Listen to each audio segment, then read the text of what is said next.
Oh, Great. Okay, we're all set then.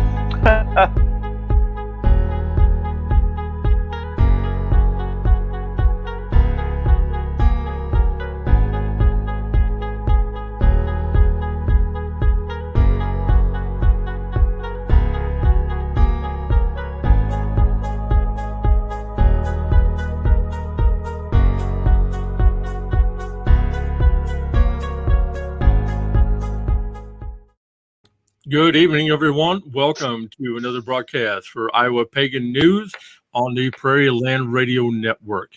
And tonight, we're going to be joined by our special guest, Samuel Wagar from Canada, who is also a pagan author in the community. And I hope you're all doing well and had some time to be spiritual this week. I want to thank you all for tuning in to my podcast on a regular basis. Now, I hope you're able to leave with something that you have learned. I do appreciate every listener who joins us. Now, before we get started with our guest, Canadian Wiccan and author Sam Wagar, I'd like to share a video of the week that I've got posted in the stream down below. And that is, I've been listening to this video over and over again multiple times. It's Voice Play, My Mother Told Me. It's a great Viking song. And it's something that everybody is loving. And in fact, the reactions are just going off the charts right now. So be sure to check out Voice Play with My Mother Told Me. All right. Now then, we're going to get to my good friend and pagan author, Sam Wagar. Appreciate you joining me this evening. No, it's a pleasure. I like the people down in Iowa. I was down there a couple of years ago for Lammas Fest down near Cedar Rapids, I think it is. Yeah. Yep, that's actually along the Iowa River Dam is where it's at. Yeah, a really nice place and a really nice group of people.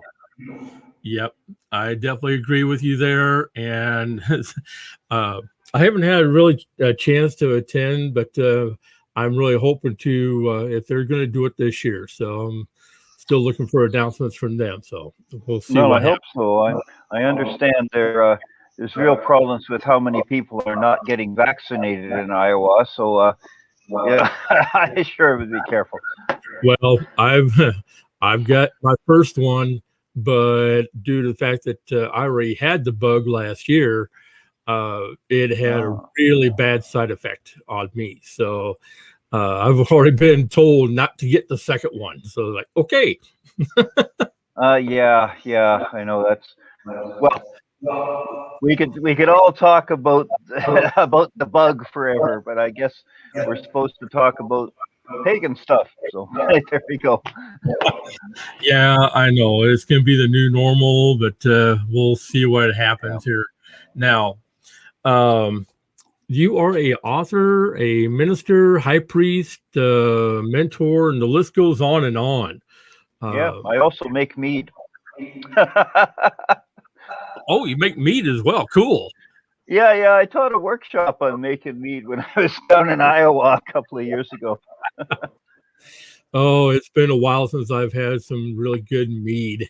And let's see, back a couple of years ago, I attended a SCA event, and they had a mead making contest and taste contest. And right, and it rolled on out of there. Yeah. Oh, buddy. This one dude made a jalapeno mead. I'm like, nope, I'll pass.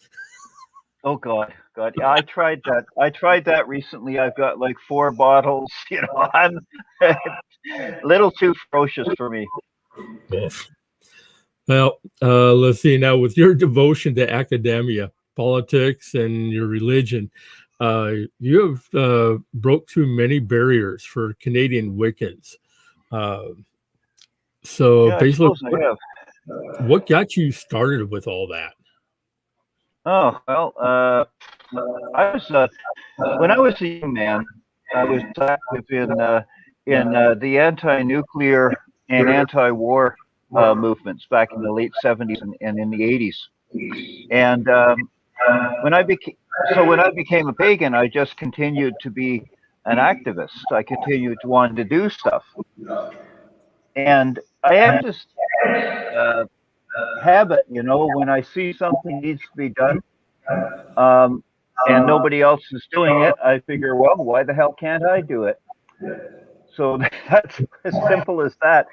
A lot of the time, people get intimidated when they look at things like, say, starting up a religious retreat, or getting a Wicca 101 class series going, or founding a coven, or various other things. And they're really not that difficult. It just means that you have to take the initiative and not be intimidated by it. That's true. That is very true. And you and I are on the same mindset with that being said, because if I see something that should be done and that I want to see happen, but no one is basically stepping forward to make it happen, then it's like, okay, fine, I'll do it myself. Well, I feel it's sort of our responsibility. I don't think that the gods call us arbitrarily. I think they say, hey, you can do this thing, and so that means that to some extent you're responsible to make it happen. You don't have to do everything, but if you see something that has to be done, then yeah. So that's how I ended up doing all this stuff. I've also got the academic stuff. I just like academic stuff. I spent far too much of my life at university. I just like that stuff. Mm-hmm. So, I've written 6 books. I just published one not that long ago on the theology of pagan temple groups. And I don't know. It's some people think that it's a really big accomplishment, but for me, it's just one of those things I do. I just write. No, I can understand that. I mean, you're taking the simple approach to things and making it so that people can have a full understanding of what needs to be done. Yeah, well, I hope so. Paganism, at least I'm a British traditional Wiccan high priest, and Wicca started off in these small groups that you had to be an initiate in order to join, which had some fairly high expectations of members and so on. But the pagan movement has grown far beyond what the Brit trad folk do, and I feel a responsibility to people out there who are looking for something, looking for a spiritual community and knowledge, and they can't find people. And the coven structure, that's really not useful to the large majority of people who are looking. It's hard to find a coven. It's difficult to join one, and there's a lot of and it doesn't suit everybody. So I've been doing a lot of public stuff for a number of years because I feel some responsibility to help out the people. I totally agree with you there because, and the one main reason why it's so hard to get into covens is because of they each have their own clique, and they don't, they really don't allow others to intrude in on that tight circle, and that's unless you are well known by everybody, then you're fine. But if you're not, forget it. And part of that is just the way it is, because the kind of work that you do in coven takes a great deal of trust. I'm not going to have just anybody walk in. Especially, right. I'm not going to have people who will come, visit, then leave, there's all the issues around. People might share something really important to them in the group, and then there's somebody they don't know there, and that's not good. So there has to be some kind of public temples, public activities, so that people can find their community. So there's a few of them around, but not that many. Yeah, I can agree with you.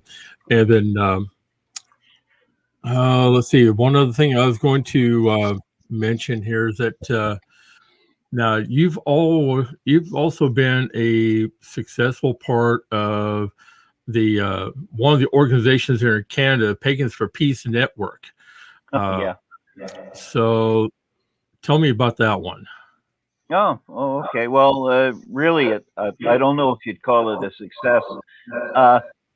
There was a small group of us pagans who were active back in the 80s and 90s around anti-nuclear and peace things, and so we started up a little network to keep in touch with one another, to talk about how our spiritual concerns fit into our political activity. And then I ended up publishing the newsletter. I published it more or less 6 times a year for what, 20 years, before we finally decided that I was going back to school. Nobody had any time, and we closed it down.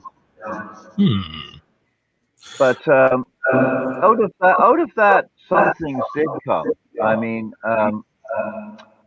from that group of people, a couple of public temple groups started, several covens, various other activities, Very cool. Now, for those of you who are tuning in on Facebook, just as always, click on the live video, and it'll bring you over into StreamYard, where we are broadcasting, where you can post your questions for myself and Sam this evening. So, like I said, just click on the live stream. You'll be able to talk with us. And if you want, I can give you a link so that you can actually join us live. Okay, now, let's see. Now, while all doing this, you've contributed several books, including The Explanation and Understanding of Wiccan Ritual, Approaching a Deviant Religious Discourse in the Modern West. Yeah, too much academia there. Yeah. Several books here that you've done. Yeah, I've done. I've written. Well, I was working as a security guard after I finished my master's, and so I had lots of time. Right, I'd get up, I'd walk around, make sure there were no bad guys in the building, sit back down again an hour later. So I started taking the bits and pieces that I had written about different things, and I ended up, this was in 2012, I ended up writing several books that year out of stuff that I'd accumulated over years of, writing for different purposes.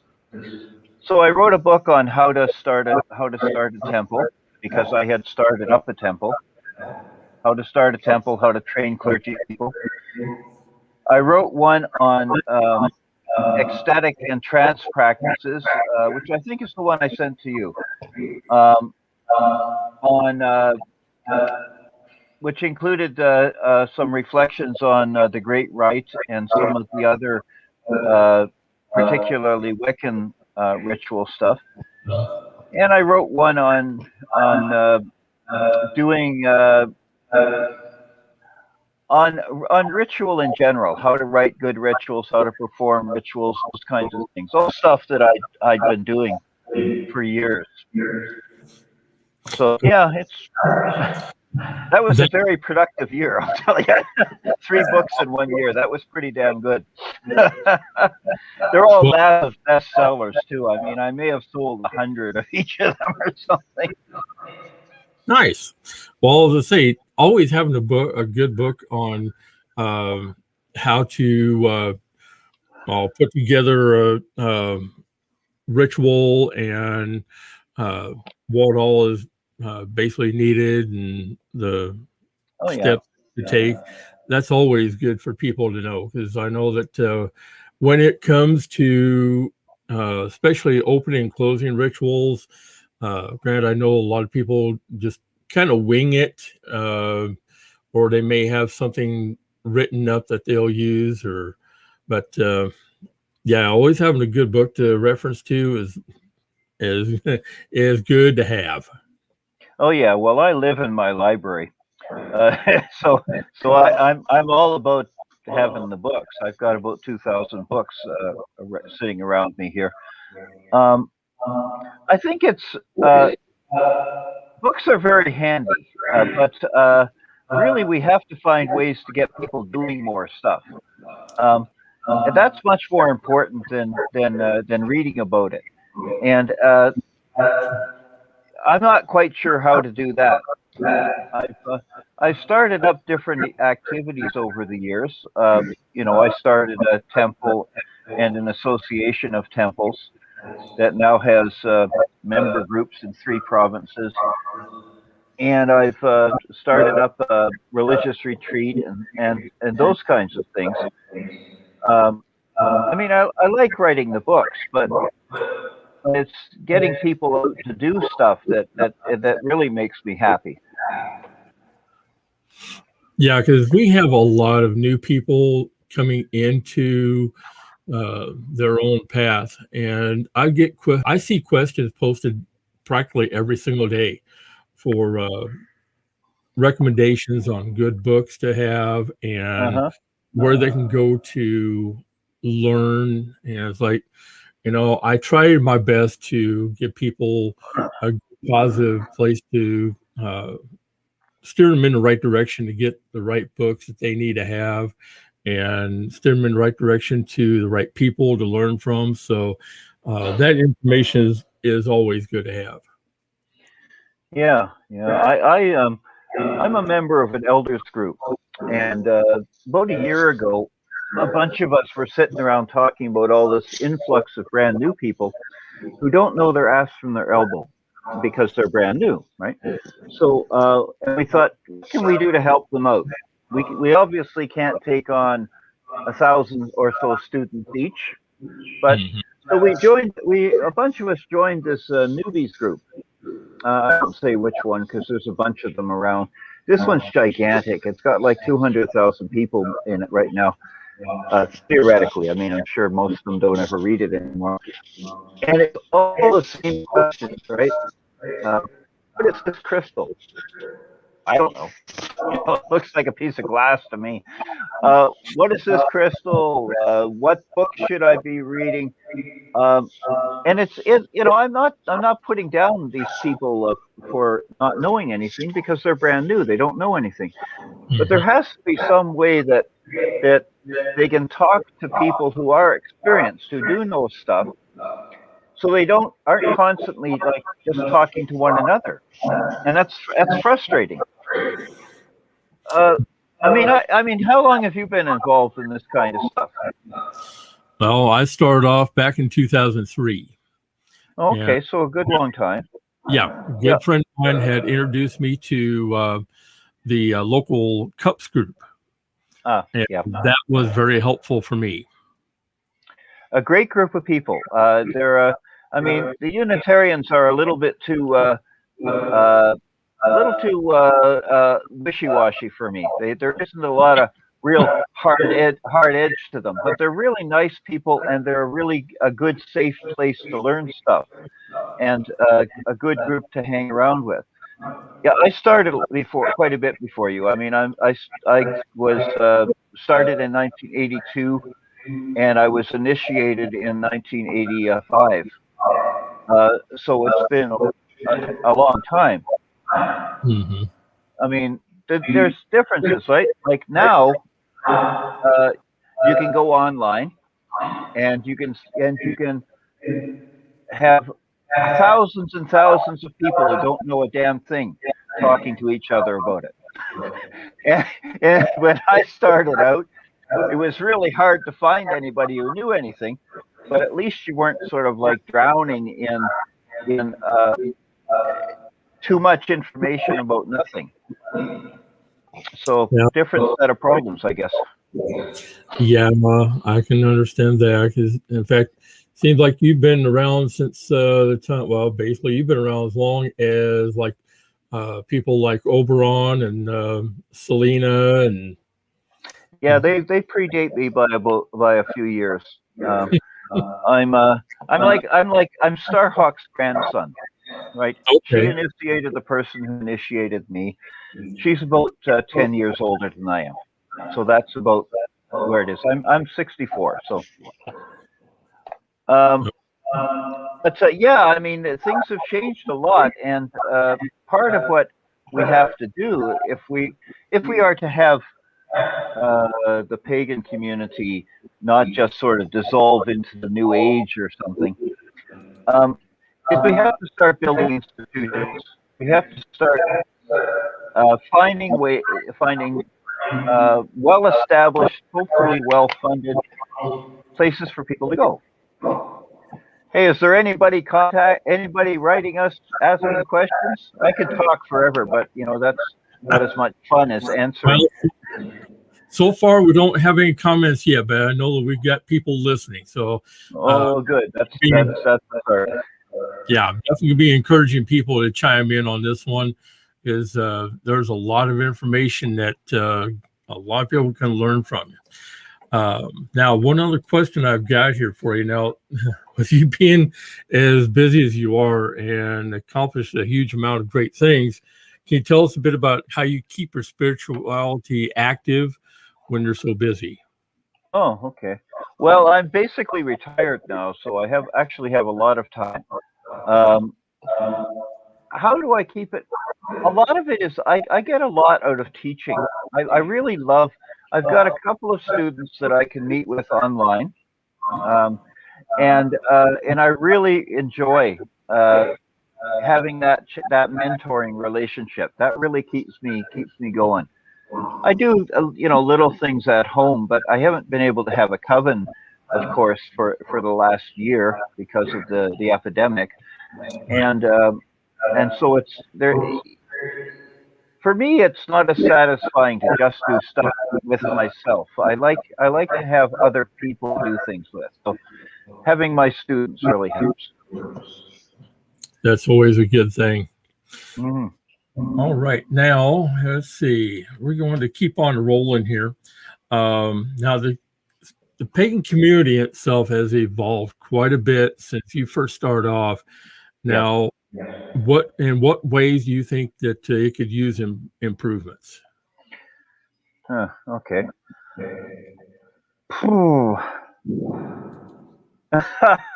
Well, let's see.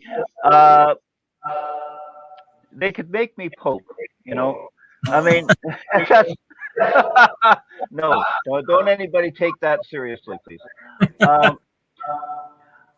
A lot of I think that the pagan community has grown and changed. One of the things that's happened that's actually really good is that folks like the Druids and the Asatru and the Reconstructionist Celtic groups and so on are off doing their own thing. They're organizing their own thing. Some really good and interesting work is happening in these communities, because we're not all trying to be the same thing all the time, which basically comes down to Wicca with a dash of water. And it's really exciting and interesting to me to see some of these other communities organizing their shit and getting interesting things happening. That's one thing that's really good. We got to the point now where we really need, like I said before, we really need to get organized. There's an awful lot of people who are looking for a community but don't have any idea what to get. And there's definitely a bunch of people out there ready to sell them whatever they can to pretend to get a community going. I mean, all of these people are so concerned about how much stuff they have to buy, but they don't have any guidance as to the stuff they have to do and the things they have to become. So we have to find some way to get a more formal organization going, at least some formal organizations going. Now, maybe that's just my own bias. I've been doing public stuff for 30 years, in addition to coven stuff and private things. But it really does seem to be a more and more of a problem right now. Yeah, I would agree with you, because especially with all these new people that are coming in, wanting to learn and having to be told that you got to buy this, this, and this, and this. And it's like, people, look, just chill out. It's like, you don't need to be spending a fortune on things just to learn your path. I mean, make it simple. And I go by what I was told originally. Keep what is relevant to you, toss the rest of it in the trash. Yep. And you don't need to have like a wand with semi-precious stones encrusted on it, and you don't need to have all of this expensive stuff. I mean, you'll get stuff that you like over the years. You'll gradually find things that really work well for you, of course. But what you need to do is learn how to ground. You need to know how to ground. You need to know how to cast a circle. You need to know how to interact with the deities, to go into trance, to work with other people on magical work, all that stuff. And you cannot buy that stuff. No. Sorry, New Agers, you cannot buy spirituality. You have to actually do the work, and preferably with the help of somebody who's been there, who knows where you can trip. Yep, exactly. That's the reason why a lot of people that I've talked to, including several elders, they are encouraging people to get in contact with them, especially these new people, so that they can get the right knowledge and get started off on the right foot, instead of hearing what I call junk from other people who just seem to think they know what they're doing. Yeah, well, there's been a real problem of elders just getting burned the hell out. Like I said, I belong to an elders list. We've all.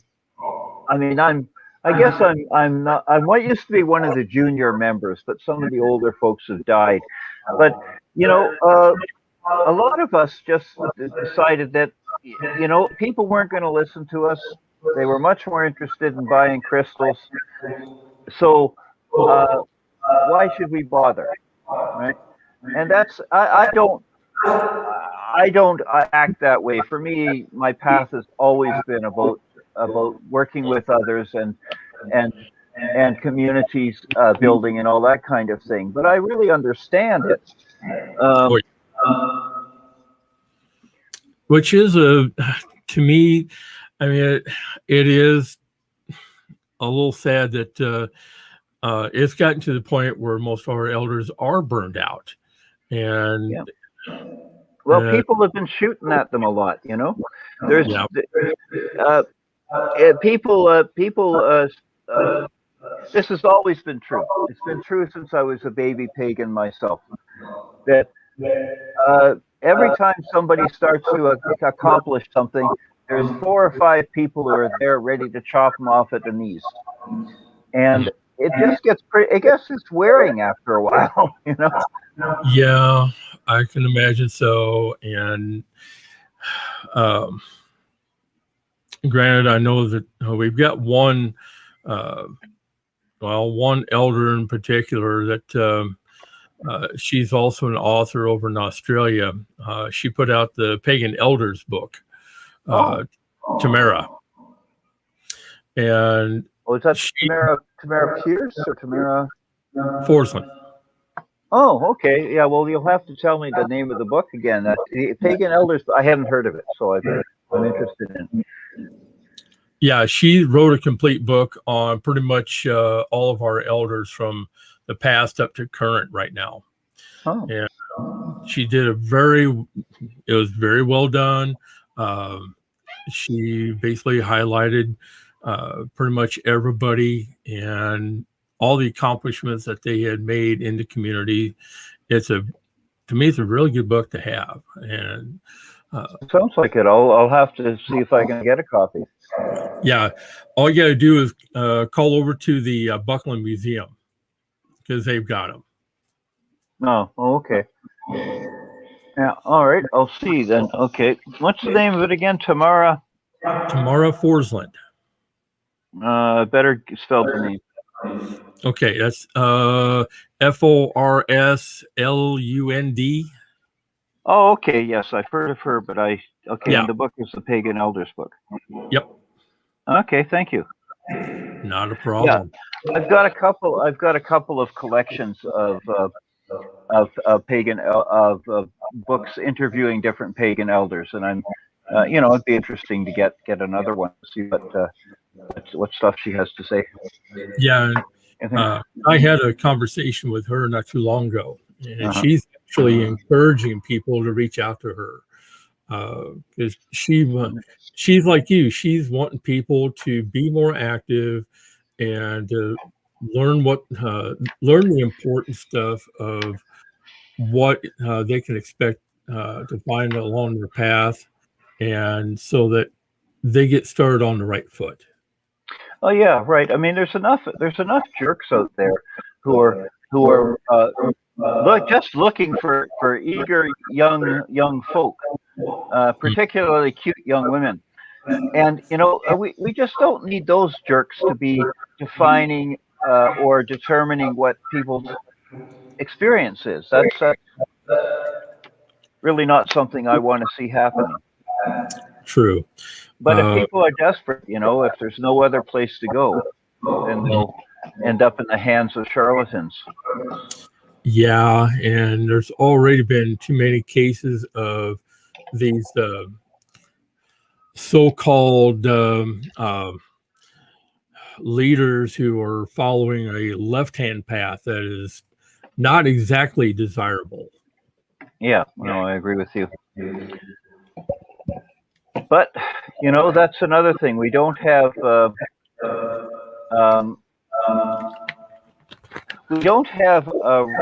real good way of evaluating somebody's credentials. Like I can do the thing. I can ask elders that I know. Okay, does this person's third degree, is it a real third degree? Right. But that only goes so far. I mean, I can go up a couple of lines, Gardnerian and Alexandrian lines. But if somebody's not in those traditions, that's one way of testing. It used to be a lot better. But we've got people who are leading who have read, the instant priestess thing, right? I read a book and now I'm the high priestess thing. It's hard to keep a lid on that crap. Yeah, I would agree with you. Unless, of course, they read one of my books, in which case they'll really know. That too is true. Now, since how you've been active in the pagan community for decades, and you're retired now, I mean, do you have anything more that you're wanting to accomplish? A couple of years ago, myself and a few friends incorporated a pagan seminary, the Edmonton Wiccan Seminary, and we're just starting to get students now.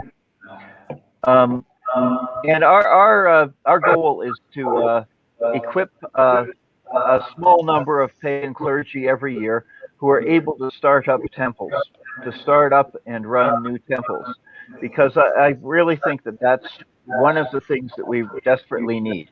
We'll probably have, I don't know, 5 or 6 a year if I'm lucky. in about 10 years. But that's my retirement project, the Edmonton Wiccan Seminary. I'm the person who's doing most of the teaching right now, but there are a few other people who are qualified who are working along with me. So we'll see where it goes. Nice. Okay. And let's see. Well, with that being in mind, how big is the community up where you're at? Oh, in Edmonton? Yeah. It's hard to say. I would say there's a couple of hundred pagans of various stripes up here.